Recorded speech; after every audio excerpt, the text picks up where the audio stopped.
Hey everyone, hope you're doing well.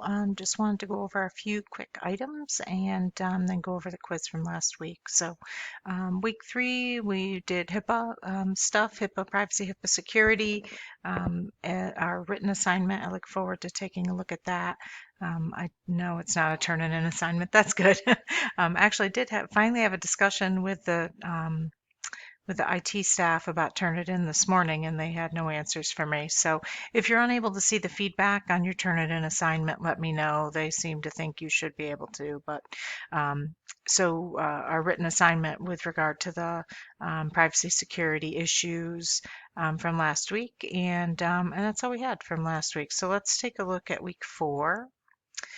So this week we're going to be looking at a couple of different aspects. I'm going to be looking at stem cell fraud, and that's for our week 4 written assignment, but also just kind of general um, for the just the notion of those types of fraudulent activities and how research can sometimes lead to fraud because sometimes there are people that claim they're doing various different research pieces and aspects of research, and they're just really not.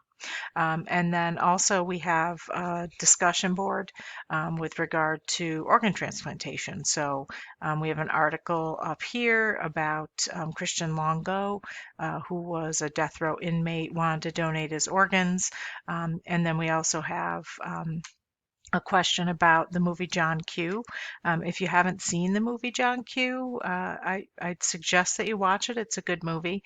It's kind of sad, so if you're looking for a happy movie, don't watch that, as you can probably tell from the picture of the trailer here. But it's interesting. One of many movies that make hospital administrators in particular look despicable. But it's interesting, just the whole concept and the ethical aspects behind that particular movie. So that's for our discussion this week. And then let's take a look at our quiz. Sorry, my other computer is dinging at me here.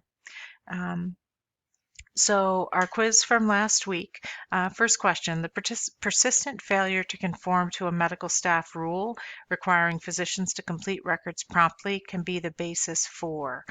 So lots of different options here. Our answer was limitations placed on or suspension of medical staff privilege, which is something often happens with when you have medical staff that aren't following the rules.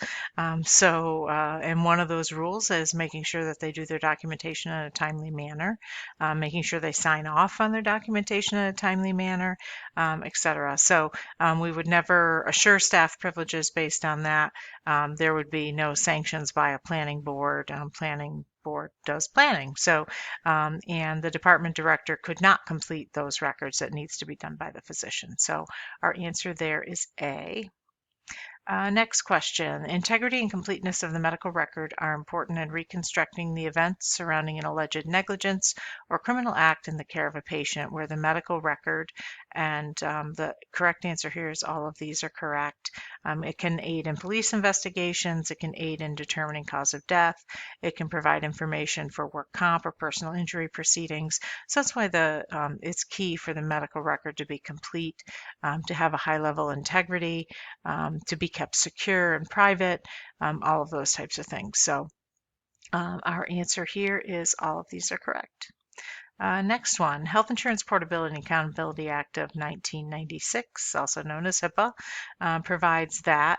And again, here, all of the answers are correct. So patients must be able to access their record, request correction of errors. They must be informed as to how their personal information will be used. Patient info cannot be used for marketing purposes without the explicit consent of the involved patients. Now, oftentimes, the paperwork that we sign as a patient. So the notice of privacy practices is provided to all patients. Patients will sign off on that. Sometimes that talks about marketing for the organization itself. They could never sell your information or give your information to another organization for purposes of marketing without your explicit consent. But you do provide some consent through the signature, which is also consent through the signature of the notice of privacy practices as well. But so all of those are correct, and that was the last one. Generally, folks did well on the quiz this week. So that's all I have. I did just move our live session from tonight, which is Tuesday, to next Monday, I think. You should have gotten an email from me. I apologize for that.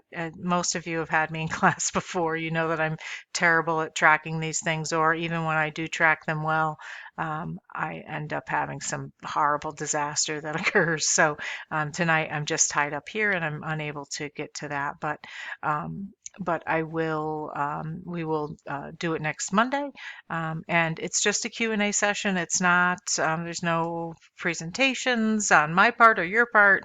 It's really just about questions and answers. You can ask about final project. You can ask about, what is our final project for this class? Talking about an ethical issue or a legal case. So we'll talk about that a little bit next week, and just any other questions that you might have on the content or anything that we've got thus far. So that's it. Everyone have a great week, and I will see you in the classroom. Thanks.